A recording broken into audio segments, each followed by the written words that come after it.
Hello, welcome back to PTSST class 8. In the previous video lecture, we have discussed chapter 1, the key features of the constitution. Now, the Indian constitution, which is known as the polity or civics part, in this part we have discussed about the first key feature, the federalism. I told you that what is federalism.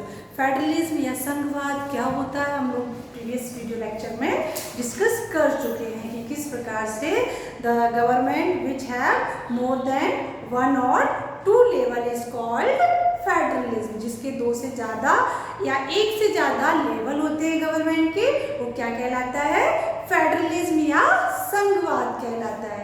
जैसे अपने Indian constitution में कितने level है government के, 3 level है। एक तो है आपका सेंट्रल लेवल और सेकंड है आपका स्टेट लेवल एंड थर्ड है आपका पंचायती राज।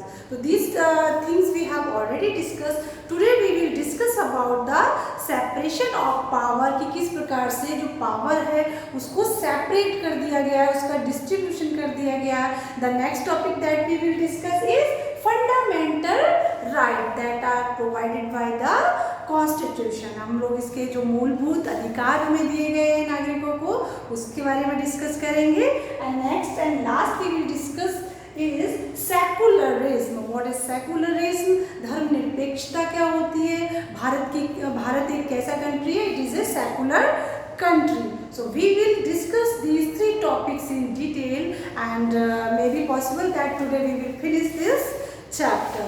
So take care. Now start from the book.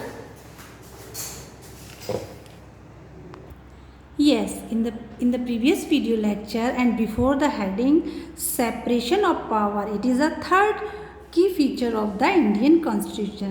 In the first we have discussed the federalism, and second point that we have discussed parliamentary form of government. In the parliamentary form of government, its head is in India there is parliamentary form of government. Bharat में parliamentary form है। वैसे 2 type की होती हैं government की form, एक तो होती है प्रेसिडेंशियल और एक होती है आपकी पार्लियामेंट्री। तो in India there is parliamentary form of government and that we have discussed in the previous video lecture.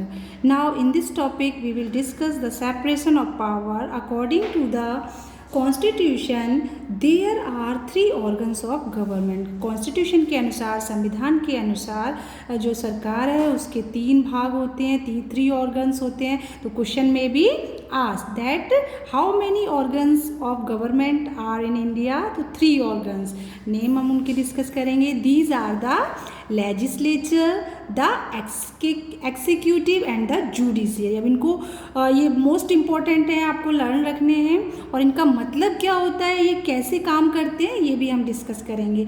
जैसे जो इसके 3 टाइप हैं गवर्नमेंट के, जो 3 ऑर्गन्स हैं, उसमें सबसे पहले होता है आपका विधायिका, कार्यपालिका एंड न्यायपालिका। लेजिस्लेचर को क्या कहेंगे, विधान पालिका या विधायिका। ऐसे ही एक्सिक्यूटिव को क्या कहेंगे, कार्यपालिका, और जुडिशियरी को न्यायपालिका। अब ऐसे इनके वर्क भी डिफरेंट होते हैं। जैसे जो लेजिस्लेचर है वो क्या करता है, लेजिस्लेचर जो है उसके द्वारा जो एमएलएज वगैरह, जो एमएलएज या जो लोकसभा या संसद के अंतर्गत लोकसभा या राज्यसभा के जो मेंबर्स होते हैं वो मिलकर के कोई भी रूल बनाते हैं। और एक्सिक्यूटिव क्या करते हैं, उन रूल्स को क्रियान्वित करवाता है, इसीलिए इसको कार्यपालिका भी कहा जाता है। और जुडिशियरी जो उन कार्यों को फॉलो नहीं करता है, उनके रूल्स को फॉलो नहीं करता है, उनको दंड का प्रावधान जुडिशरी के द्वारा होता है, यानी कि उनको फॉलो करवाता है और उनको न्याय दिलवाता है जुडिशरी। तो आपको समझ में आ गया होगा कि किस प्रकार से लेजिस्लेचर, एक्सिक्यूटिव और जुडिशरी वर्क करते हैं। Now legislature refers to our elected representatives. अब जो लेजिस्लेचर है वो हमारे द्वारा इलेक्ट किए गए रिप्रेजेंटेटिव्स को रेफर करती है। जो विधान पालिका है उसमें हमारे चूज किए हुए मेंबर्स जाते हैं प्रतिनिधि के रूप में।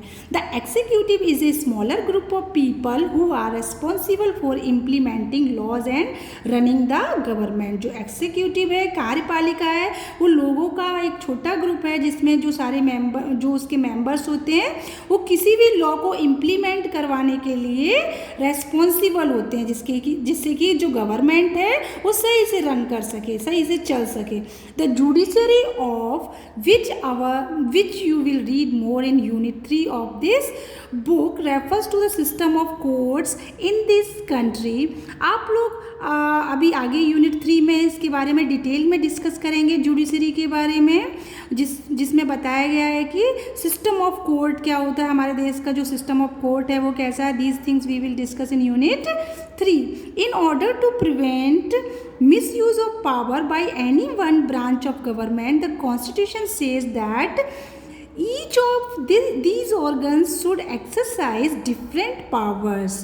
और हमारे जो पावर का मिसयूज़ करने के लिए क्या किया है, by any one branch of government, government की किसी भी ब्रांच के द्वारा कॉन्स्टिट्यूशन में ये कहा गया है कि जो ऑर्गन्स हैं वो जो डिफरेंट पावर्स हैं उनका मिसयूज़ होने से रोकेगी।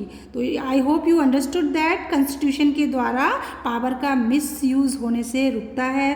Through this each organ acts as a check on the other organ of the government and this ensures the balance of power between all three। और इस प्रकार से इन तीनों के बीच में बैलेंस बना रहता है, यानी कि जो जुडिशरी है उनके द्वारा रूल्स वगैरह फॉलो करवाए जाते हैं। और ये तीनों ही जो आपकी तीनों ही ऑर्गन्स जो हैं वो इम्पोर्टेंट हैं कॉन्स्टिट्यूशन के लिए। नाउ अपने इंडिया को इसमें स्टेट माना गया है, बार बार स्टेट वर्ड यूज़ किया गया है कंट्री के लिए, पूरे नेशन के लिए। तो जो आपकी टेरिटरी स्टेट या स्टेट गवर्नमेंट होती है वो स्टेट से डिफरेंट है। जहाँ पर स्टेट नेशन के लिए आया, ये आपका इस कॉलम में यही बताया गया है कि किस प्रकार से जो स्टेट वर्ड है उसका मतलब यहाँ स्टेट गवर्नमेंट से नहीं है, पूरे राष्ट्र भारत की बात हो रही है स्टेट के रूप में।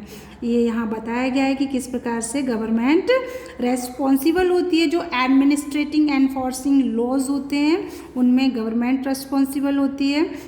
और इसमें ये भी बताया कि the state on the other hand refers to political institution, जो राजनीतिक संस्थाएं हैं इनको वो रिप्रेजेंट करते हैं, उनके बारे में भी हमें इसको बता, तो ये सब इस कॉलम में दिया हुआ है। Now you can see the picture that members of the Constitutional Assembly feared that the executive might become too strong and ignore its responsibility to the legislature। कि जो members हैं Constitutional Assembly के, मतलब संविधान सभा के जो members हैं, उनको इस बात का डर है कि कहीं executive ज़्यादा पावरफुल हो जाएगी, ज़्यादा स्ट्रॉन्ग हो जाएगी तो अपनी रेस्पॉन्सिबिलिटी जो हैं उसको इग्नोर करेगी। The assembly therefore include A number of provisions. इस प्रकार से असेंबली में मिलकर के ऐसे प्रावधान बनाए गए constitution to limit and control, जिससे कि जो एक्शंस हैं एग्जीक्यूटिव ब्रांच के द्वारा जो एक्शंस लिए जाते हैं उन पर कंट्रोल किया जाए, उनको लिमिट किया जाए। Now at the next page, और next page we will discuss in the next video lecture. So thanks and keep the terms in your mind and learn very well. So thanks for watching.